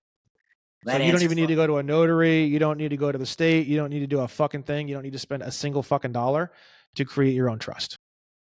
Well, what about the concept of getting like an EIN number based around your trust and then getting a bank account for the trust? I recently started doing some tests, and I actually started getting EIN numbers for trusts that are literally physically located in my own nation. Right on the fucking IRS forms, literally. Location of trust, 123 Purple Monkey Lane, Pickletaria, in the foreign country of the nation of the Amnesty Coalition. Where is the trustee located? Trustee is located at 123 Purple Monkey Lane, city, Pickletaria, country, foreign country, the nation of the Amnesty Coalition, and they are issuing me EIN numbers. Wow. I love it. Well, then that demystifies so much right there, is that. And when I do the second version of the course, I'm going to teach how to get those EINs. I'm going to be giving away free trust documentation, basic templates for the contracts. I'm going to be giving away a certificate of trust. So once you create the whole trust, if you take the whole goddamn trust in there, especially the ones that we're writing, the banks just go fucking ballistic. It's like setting the building on fire. So the thing that you want to do is you want to create what's called a certificate of trust. It's the same thing as what you see with the certificate of title from the DMV. It's not the real title. It's like an abstract version of the title, or it like represents the title. That's what certificate means. Certificate of trust is just a really simple one piece of paper, and it has like almost no information on it. It just has the name of the trust, the country in which the trust was founded, the EIN number of the trust, and then who are the trustees. Beneficiaries are not part of it. Beneficiaries are actually private, so you wouldn't put that information on there, and they can't ask for it. And all of the actual breakdown of the actual contract and how the trust is supposed to actually function is all private, and they'll never ask you, unless they're really ignorant. If you go to a bank that has no idea what the fuck any of this is, they may ask questions like that, but they typically won't, because it's not something they can really ask. But there's the basic information that they need to legally open up a bank account for the trust. That information is all on this very, very simple sheet called a certificate of trust. And actually, in fact, you can probably just type in certificate of trust into Google. And I don't know, look up images. I'm doing it right now. Oh yeah, these are great. You can get templates that are here. I can see them already. The simpler the better, and the less information the better. If they need more information, they will ask you for it. But I mean, my certificates of trust is like 7 pieces of information. Date of trust birth, nationality of the trust would be the country in which the trust was born and the country in which the trust is currently in. The name of the trust, the EIN number, and the name of the trustees. That's about it. I mean, maybe I'm missing a couple things, but it's very, very, very little information that needs to be issued to the bank. Awesome. That's awesome. That's for me anyway, that's a big demystifier, because this is the direction that we are going, is totally private. So then I'm a little confused in that, from what I've learned, I was always told public and private can't mix, right? And meaning I can't even do business, or I can't make money with someone in the public and not think that money is not taxable. So so what I'm saying is, let's say I contract with Jake. Jake's totally public, I'm totally private. Jake pays me whatever he pays me, and I took that out of the public and into my private side of things. So would that be technically taxable income? No, the issue with this whole problem, and this is something that everyone's talking about and no one understands it, is very simple. The definition of the word public is operating through or operating as a government office. Gotcha. I'm not. So if you were operating in a governmental capacity, you would be in the public.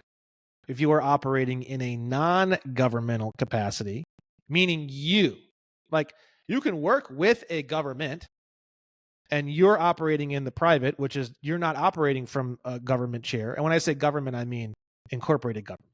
Because right. I operate from a government, but I operate from the government of the nation of the Amnesty Coalition. So in relation to the United States government, I am operating in a governmental capacity, but I'm in the private because I'm not in their government. Public means operating on behalf of or from a chair or office inside of the U.S. government. Sure.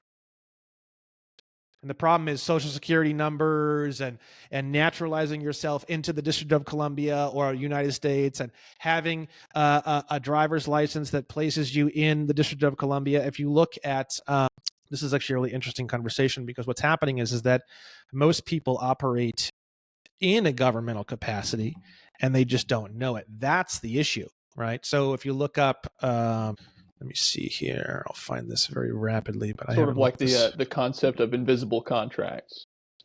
Yeah, if you look here, we can cover a few things on this. It's very important. So let me just do another screen share here.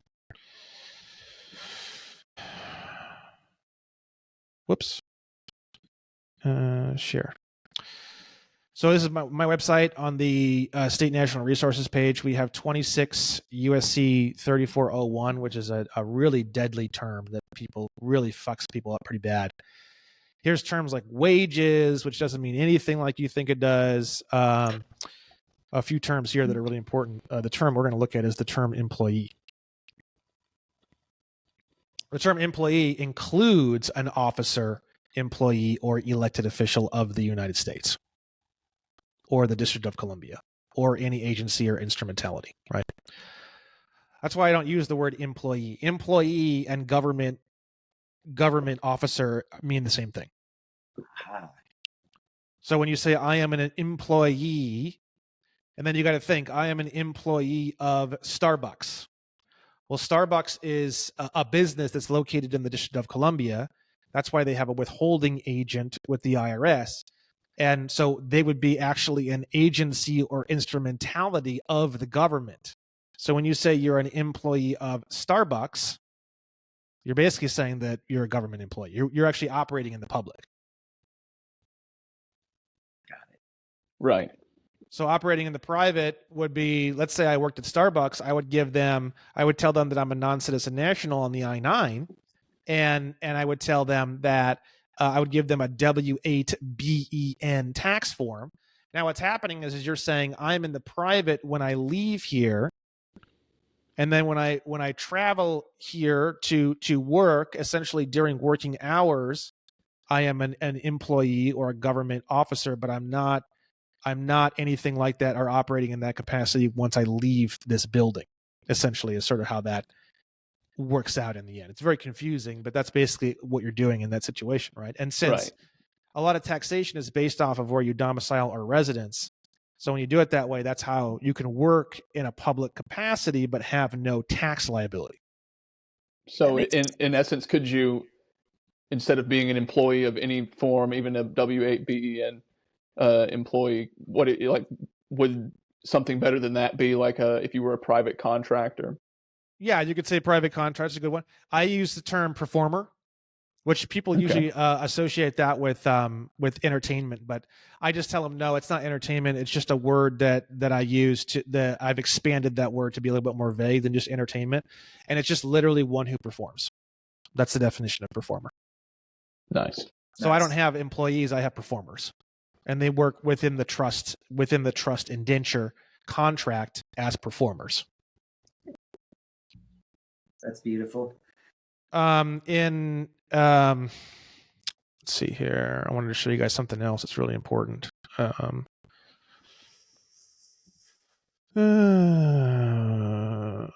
Here it is. 19 USC section 81.0. Residents of zone. Persons allowed to reside in zone, right? And this basically means the District of Columbia, right? No person shall be allowed to reside within the District of Columbia except federal, state, or municipal officers or agents whose resident presence is deemed necessary by the board. So when you confer the nationality of the business, which is a nation, called United States, which is located God knows where, somewhere in the District of Columbia, you're saying you are a resident of a campus, essentially, of that where that business is located. And they're saying that anyone who is basically naturalizing into that business called United States is, by definition, they can only be here if they are federal, state, or municipal officers or agents. So when you naturalize, you become an employee. And when you become an employee, you are operating in the public. This is how you operate in the public. The idea of operating in the public is that one of the most misunderstood subjects in all of law. That was always my beef with Yusuf's stuff, is Yusuf would constantly hammer on public and private do not mix. They cannot go together. But he would never really elaborate on what public really meant versus what private really meant and how you can keep those things separate. So you're always going to be located wherever you're going to be located. Like, for example, me as a man, I'm located only and exclusively in the nation of the Amnesty Coalition. My trusts and my ens legis can be moved anywhere at any time using naturalization. So let's say, for example, I would like my all caps Brandon Joe Williams registered trademark person to be in the public for a little while, or for even for a moment, because I'm trying to achieve something that only can be achieved by making him an officer in the public. I would simply naturalize all caps Brandon Joe Williams registered trademark into United States temporarily, and then I would get done whatever I have to get done by signing on behalf of the person called all caps Brandon Joe Williams registered trademark, because I do have a power of attorney with all caps Brandon Joe Williams registered trademark. So now at that point, I'm operating in the public from the private. That makes so much sense. That really just demystified a lot of things for me. A lot of light bulbs went on with that. Thank you for that explanation. So the idea they can't mix, I would go farther and I would say they can't mix within one person, but they can mix between two persons. So if you have two persons, you can mix them up because one person can be over there and one person can be over here. But one person cannot be in both places at the same time. Right. I mean, maybe they could. I don't know. But yeah, I just wouldn't see that working out very well. Well, could you even make the legal argument that the Federal Reserve note is not technically, that doesn't count as profits because it's a debt instrument? So like accumulating them doesn't mean you're profiting. It's not profit. Right. By definition, it's not profit. Right. Go into Title 26 and start looking up the definition of income, look up the definition of profit. It'll go on and on and on for 9 billion years. Clear up all the words and try as hard as you can to understand the definitions, and you'll come out the other end and you'll have no clue. Literally, even when you clear up the words of the definitions, it still won't make any sense. So it's almost deliberately muddy. It's deliberately, it's a smokescreen. Sure. Now, the easiest thing to handle the definition of the word income or the definition of the word profit, again, comes back to value and consideration. So if you consider it to be value, I don't really consider Federal Reserve notes to be value or consideration for anything. To me, it's just this like hilarious piece of paper that other people accept. Right. That's it. Right. I keep telling my kids, it's only worth something because we all believe that it is. The moment so value and consideration is completely self-defined, even in law, even in statutory law. If you tried to force something on somebody, like if you tried to force Federal Reserve notes on somebody and they're like, I don't want Federal Reserve notes, that consideration wouldn't be consideration. Now, it's a little bit of an interesting conversation too, because in the statutory world, they do have forced consideration built into UCC 3. Any unconditional promise to pay or unconditional order to pay, they don't have the option to dishonor that. They can only dishonor it under very, very specific conditions. That's because they're operating in the public. When you operate in the public, the whole idea of value and consideration can get muddied because there's statutory rules that have to be followed from a governmental position. Meaning the government is operating within much less forgiving rules. When you operate from a non-governmental capacity, value and consideration is infinite. It's completely and utterly defined only by you, second by second, nanosecond by nanosecond. Deliberately confusing. Yeah. So I don't want to take up too much more of your time. I know we're getting close to, we're already at an hour and a half. I kind of want to zoom out a little bit and I don't even know if we would call this philosophy, but I know these are questions that I have been asked as well. What does a world, or let's say, what does the United States look like that is primarily a bunch of sovereigns instead of U.S. citizens. Like that's easy. How do we get roads built? How do we have law enforcers? That's who easy. takes us to war? Study North America between 1776 and 1850, and it'll give you all the answers. Yes. Every answer you could ever want. Because what happens is that is the number one priority of the Nation of the Amnesty Coalition. Is if you look at, and I'll show it to you guys because I want people to see this. Someone sent me this. I get sent a lot of horse shit. Every once in a while, somebody sends me something cool. Honestly, it's pretty fucking annoying. This one is really fucking cool. Like someone sent me this and I like, oh my God, it was like sex. So if you go on to I have almost the exact same text available on both websites. So if you go to the Nation of the Amnesty Coalition and you go to questions and answers and you go down to the last section here, it's mostly the same text. This one's in black and white. And then the one on WNW is black and kind of like a light blue.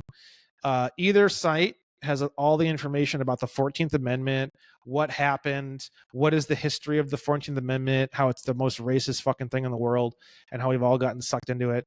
And then it goes into all the changes that will occur once the 14th Amendment is obliterated. Like, for example, recently a lot of people have been talking about this Chevron Convention thing. Yes. So the Chevron Convention is like 1/1000th of what's going to happen, but it's kind of along the same lines, actually. So take the Chevron doctrine and times it literally by 1,000. And that's what we're going to get once the 14th Amendment is gone. And what's amazing is if you scroll down on a cell phone, these are really clear too. This is actually original. This is what someone sent me. This is an original copy, scanned copy of the Congressional Record, Volume 113, Part 12, from 1967. And they literally say the 14th Amendment, equal protection law or tool of usurpation. Yes. And they talk about how it's literally the most evil thing ever. And they talk about how it was never actually legally ratified at all. And this is the Congressional Record of the United States of America. Now, if that's true, which I know it is, if that's true, that means that it's not the 14th Amendment does not need to be repealed because it was never placed into action in the first place. The 14th Amendment is what created the federal U.S. citizen category. So prior to 1870, 1871, there was no U.S. citizen category. George Washington and Benjamin Franklin and all the good old boys, none of those individuals were ever U.S. citizens. The U.S. citizen category did not exist until 1871. Now, from that fake U.S. citizen, it's actually U.S. citizen means federal employee of the government. The whole idea of public versus private was literally born out of the 14th Amendment. Prior to the 14th Amendment, the idea of public, I mean, almost didn't really even exist. Everything was in the private, basically. There was no public. The only thing that, I mean, there literally was no public. I mean, I've read old books and old stories where you can go up to the White House and just knock on the front door and Lincoln would just open the door and say hi to you. And if you had some concerns, he would just listen to you right there. There was no such thing as public versus private. It didn't exist. So, I mean, maybe it did, but it was like 1/10 of 1% of everything that was going on. It was like nowadays there's so much of it because the government's gotten so big and it's gotten its dirty hands into everything. But prior to the 14th Amendment, no one would even talk about that because it's so insignificant. It's like talking about, I don't know, something that hardly anybody ever even comes in contact with in their whole life in North America. So why talk about it, right? So if I have a breakdown here, if the 14th Amendment is acknowledged as having never been existed in the first place, all prisoners that have been convicted of victimless crimes, which are probably a disproportionate number of black men, will be released from prison and their records will be scrubbed entirely. All driver's licenses will be null and void. There'll be no registration, DMV, smog checks, traffic police, etc. Income tax and the IRS will be entirely abolished instantly. And when I say instantly, I mean literally instantly. The entire IRS will be instantaneously evaporated from the earth. The CIA, FBI, ATF, police, the entire police force, and all other law enforcement agencies will be instantaneously liquidated. Now, they can all be merged into the sheriff's office.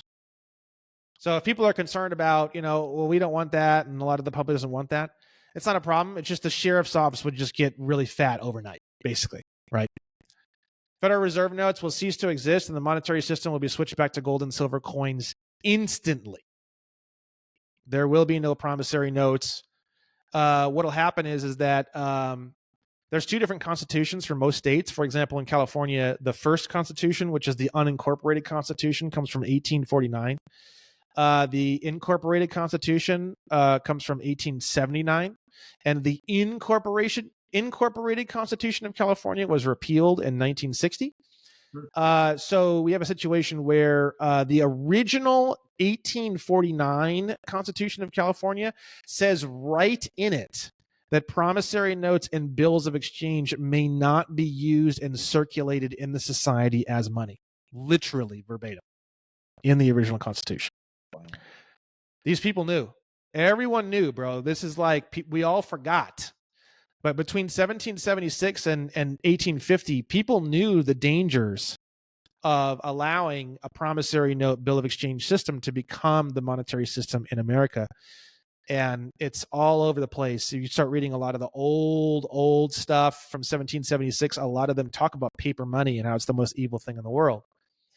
That's all going to be gone instantly. Not in a year, not over.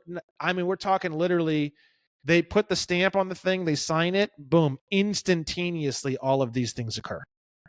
All freedoms involving arms will be returned to the people, meaning any gun, any caliber, carried anywhere you want, as long as people are not being harmed. The firearm term was born out of the federal U.S. citizen category, and firearms is not a term that exists on the state citizen side of the ledger. State citizen side meaning what everyone was prior to the 14th Amendment. That's right. All business licenses, liquor licenses, barbershop licenses, medical licenses, et cetera, will all cease to exist instantly. There will be a renaissance of a true free market system. And I put a note here, all drugs will be legal to sell, grow, possess, etc. CPS and any child-related aspect of the court systems and government vanish instantaneously. The court systems will undergo massive changes and will revert back to the way they were before maybe 1850, meaning they will operate on local rules, customs, and concerns rather than by codes, which are often commercial in value, in nature.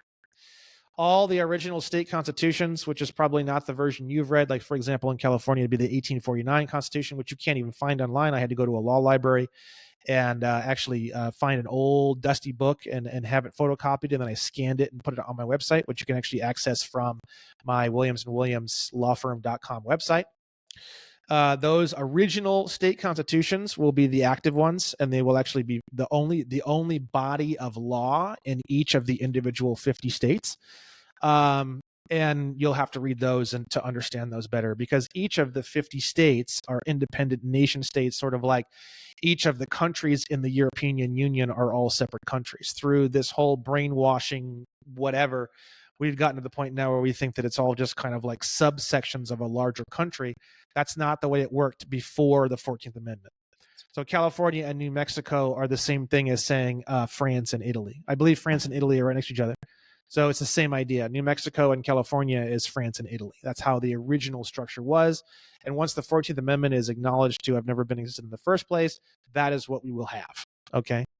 All corporate states, so the businesses called State of California, State of Texas, State of New Hampshire, State of Oklahoma, all those businesses, including the business called County of Los Angeles, including the business called City of Los Angeles, all of those corporations or businesses will instantaneously be wiped off the face of the earth.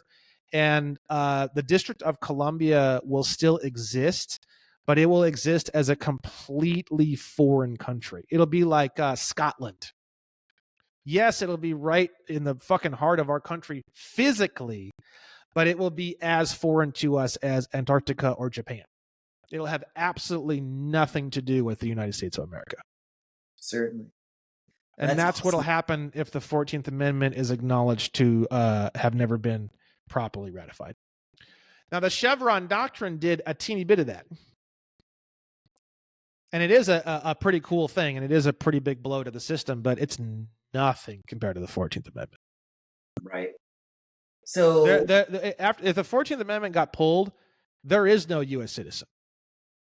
If you say you're a U.S. citizen, that doesn't even have a meaning anymore. It means nothing. It has no definition.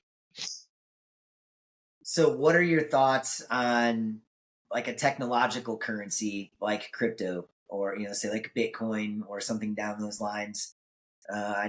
Personally, I'm on the fence with the whole notion of a digital currency being valuable. I understand the principles and I understand why Bitcoin is valuable. But I also understand that if something ever happens and the lights go out for any extended period of time, that Bitcoin doesn't mean shit. And, even if they eventually come back on, it's like traffic in a 30-lane highway got reduced to 1 lane. It's going to take a really long time to get where you're going, to get back to that Bitcoin. So I personally... Cryptocurrency is not money. It never will be money. Money is only and exclusively definable as gold and silver coins. The cryptocurrency, by definition, is essentially just an exchange token. It's like when you go to like Dave & Buster's and you get a little card and you put money on it, and then now you have instead of the Federal Reserve notes, you have Dave & Buster tickets or points or whatever. Right.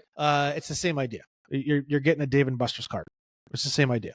Right. And the only reason it's valuable is because a bunch of people got together and said, "Hey, this is valuable." So it is. Yeah, it's not money, and it loosely could be considered currency or funds, but really the more proper way to describe it would be like a Dave & Buster's tickets or Dave & Buster points. So then do you think we're headed more in a decentralized direction overall or the other? I think we're headed towards a pre-1850 America. I think we're headed towards the destruction of the 14th Amendment. And that's the spearhead of my movement. I love it. I love it.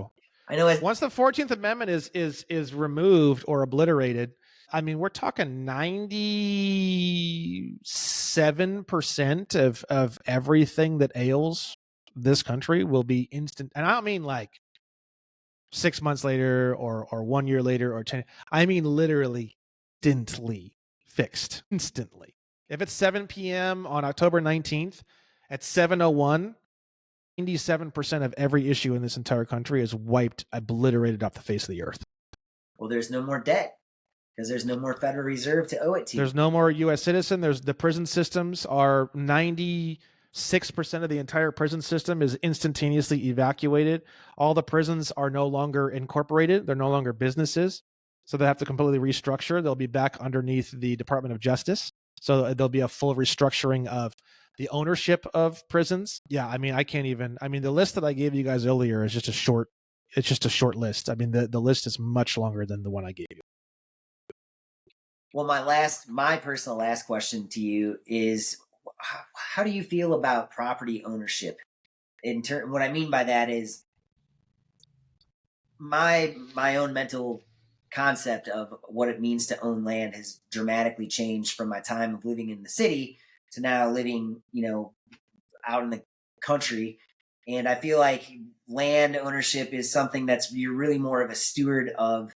It's not something like I don't want to own 1 million acres that I can't do anything with just so that I can say, hey, I own 1 million acres. And then tomorrow I could sell it to China or whatever.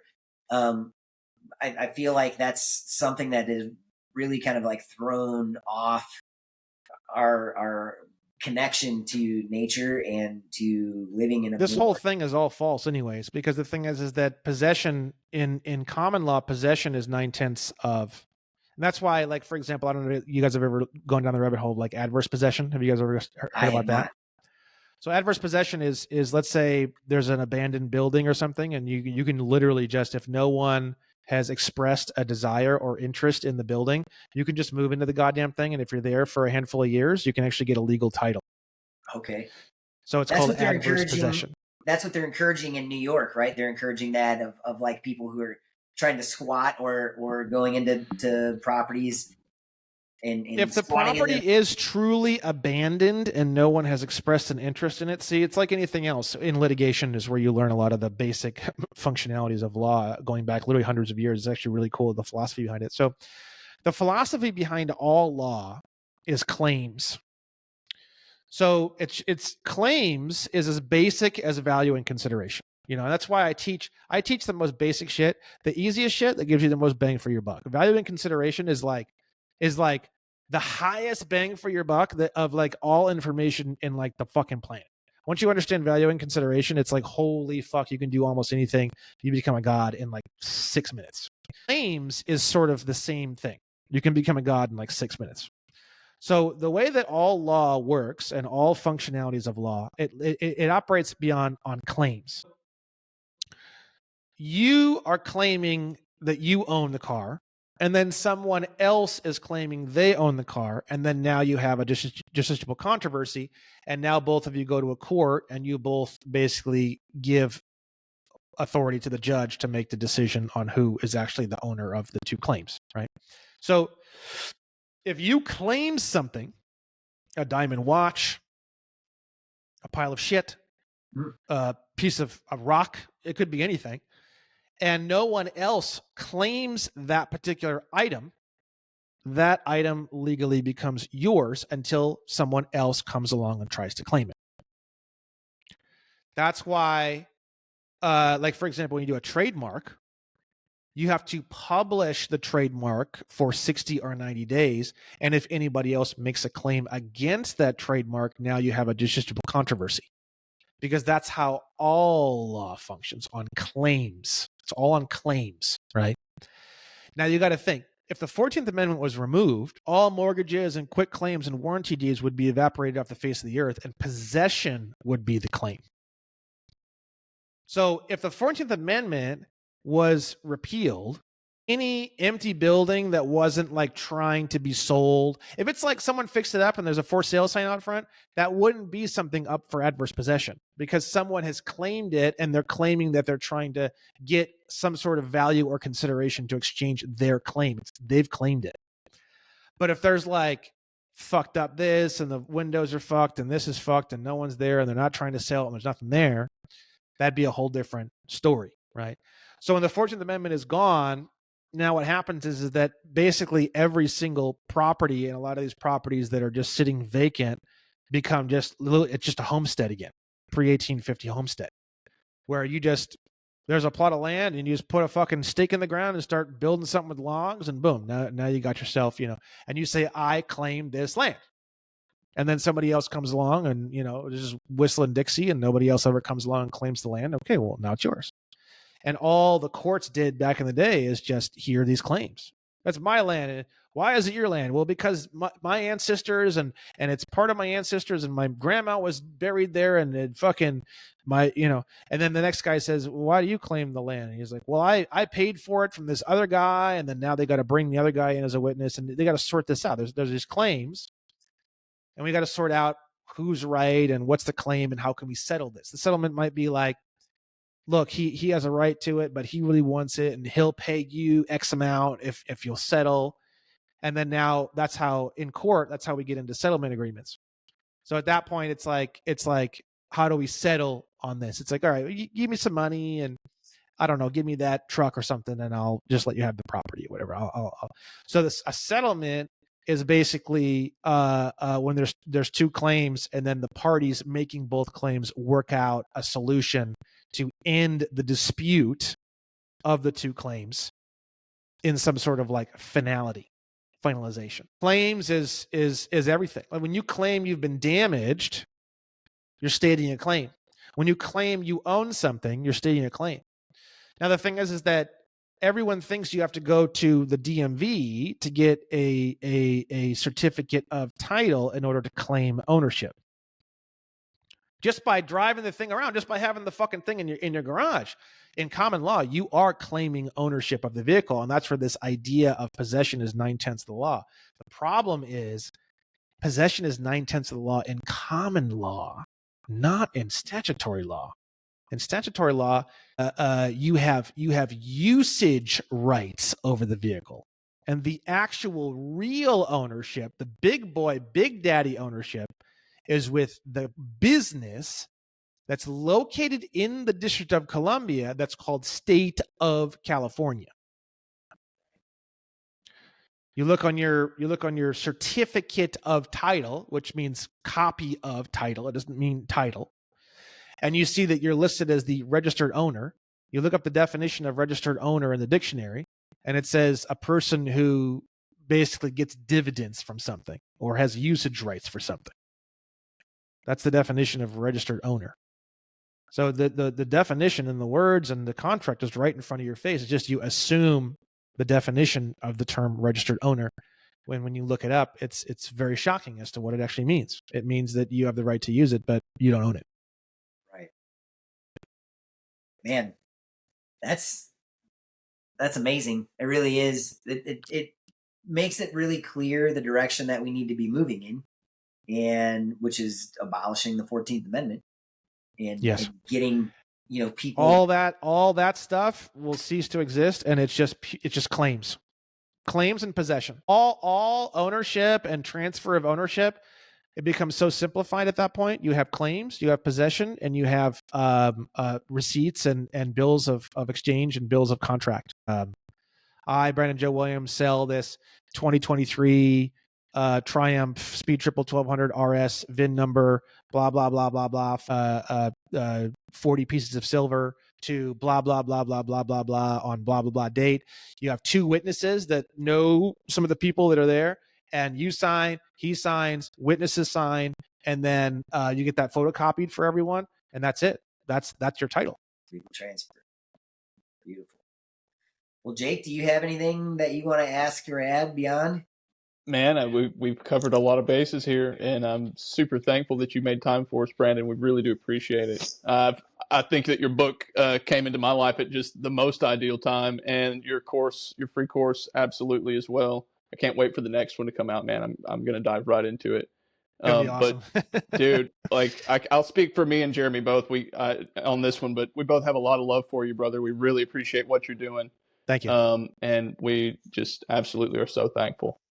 Thanks a lot, guys. I appreciate that. Yeah, and just keep sharing the word. I mean, that's what we got to get this information in the most clear and most concise and most easy and fun form, and then we just have to get it out to as many people as possible as quickly as possible. And that's all I do, and that's all I think about. So any help towards that, this year we're already at probably about 550,000 people to all the different websites. So this will be our first year where by the end of the year, we're probably going to clear well over 1 million people to the website. So my first goal, my number one goal is 15 million people to the website in 1 year. That'll be 5% of the entire population of America. I was just going to say, wow. Think about that from like the 100th monkey idea of how fast this is. Things are changing so quickly, and that's I'm very optimistic. I'm more and more, I don't watch news. I don't listen to any of that shit because it's so polarizing and it's so deliberately distracting, and it makes you upset and it disempowers you. And most people, unfortunately, are caught in that. And that's where it's hard to be an optimist when people are like, Trump or Biden. And you're like, brother, really? How about nobody? How about vote for yourself? But we're going to get there. We're going to get there. And if I know anything, I know it's through education, and not just of ourselves, but of our kids. Like the whole homeschool experience for me has shown me how completely different a kid that is like given the ability to think critically and learn what they want to learn, how they want to learn it. And I know that sounds crazy to a lot of conventionally minded people, but you put those kids in amongst a bunch of conventionally schooled kids and they like stand out in shining contrast because they can articulate, they can speak. They're not, they know how to think for themselves. And so it's just beautiful how you are putting things together. Short of the language, I would love to be able to share your contract killer class with my teenage girls, but I can't quite go there yet. I hear that complaint, but that's just something that makes it a little more accessible to kids. Yeah. Because we see the value in what you're teaching and why a complete transformation is what is needed. That's where we go. Yeah, I'm sure at some point I'll get there. I want to do some educational stuff for police and law enforcement. We're going to do some stuff for kids. Eventually I'll get there. But for right now, it's just, it's got to be, it's a show. You have to make something that gets people pissed and it's very heavy, and just trying to turn it into a fucking Beavis and Butthead show. You know what I mean? Just trying to simplify it and make it gentler on the emotions. And because you got to think, this information can also, if I wouldn't have done it the way that I did it, the chances that there'd be a standing militia with loaded guns and grenades is pretty high. So that's another reason why I did it the way that I did it, because I didn't want that to occur. It's not necessary. It's actually really, really simple. You get rid of all your licenses, you get rid of your certificate of title, you send them all in, you tell everybody to go fuck themselves, you tell the county to go fuck themselves, and you say, this isn't consideration, but this is. Same thing with the DMV. This isn't consideration, but this is. Tell them anything. Tell them you want to, you need insurance paid for, you need this paid for, you want a gas card, make them the trustee. You guys want to own this. Okay, fine. You're the trustee. I'm the beneficiary. As a beneficiary, these are the things that I want. And if you don't want to perform, that's okay. You can't force anyone to perform on either way. You can't force them to perform, and they can't force you to perform. So the thing is that you say this is a value and consideration, and if you're not going to perform in these ways, then that's fine. Sayonara. It's been nice knowing you, and that's the end of the contract. And now what you're doing is you're setting them up to breach the contract, to breach fiduciary duties, to unlawfully enrich themselves, to commit fraud, to commit all these things if they don't release the interest in that asset within 30 days. And you can do that anywhere. You can do that with any contract. And since everything is contracts currently, it's pretty easy to undo. It's all based on value and consideration. That's awesome. And you've never clearly said what is considered value and consideration. And you continue to pay. And that is why in law, it is assumed that you are getting value and consideration from the contract. Yeah. Right on. It's extremely simple. Painfully simple. Yeah. Well, that's, again, I don't know. I think I've said all I need to say on the topic, and I really appreciate your time. You're such an accessible person that really kind of threw me off. And I sent you a Facebook message, and you're like, got back to me, and I told Jake, I was like, Brandon Joe Williams actually agreed to an interview. And so that was kind of cool. Yeah, so cool. Anyway, but I that's all I've got, Jake. You have anything more to add? And I mean, I tried to ask the right questions and not sound like a complete dummy, so I wouldn't have to use this. But I'll just leave that an open-ended thing. If you want to know what that actually means, just go take Brandon's free course at onestupidfuck.com. It's totally worth it. It's absolutely free. We had a good harvest in Alabama this year, so it is what it is. So I love it. Yeah, dude, super glad that this. I got my little ones here. Someone sent me these. Oh, hell yeah! Beautiful. That's awesome. That's funny. I have a whole. So I have a big TV as my computer monitor, and then I have like a whole wooden thing that you put your PlayStation and shit in, and two of the whole cubbies are just fan gifts and fan art and fan cards and stuffed animals and pickles and little pickles and all sorts of stuff. I imagine you get some pretty creative stuff. Yeah, I get a lot of cool shit. Really cool. Well, Brandon, thanks again. Your website, onestupidfuck.com. Williams and Williams is the lawsuit, or I'm sorry, the legal end of things. You can get to all of that and all my social medias and everything from onestupidfuck.com. It's like the central hub now. That is, all names aside, anyone that's watching this that's kind of on the fence or is curious, please, God, go to that website. It is so informed, or there's so much information in there, and it really is. It's great, and it's light. To take something that's very heavy, and it makes it kind of easy to entertaining. Yeah.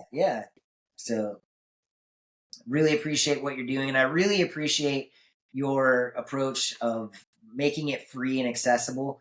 And it really feels like you're coming from a place of love, not a place of fear and anger. And you know, you're encouraging people to empower themselves and to stand up for themselves. And it's a beautiful message. So Hell yeah, guys. That's right. Thank you very much. Yes, sir. Well, you have a great evening, and maybe we'll do something again in the future. Hell yeah, guys. Thank you very much for having me on the show. Yes, sir. Thanks, man. Thank you.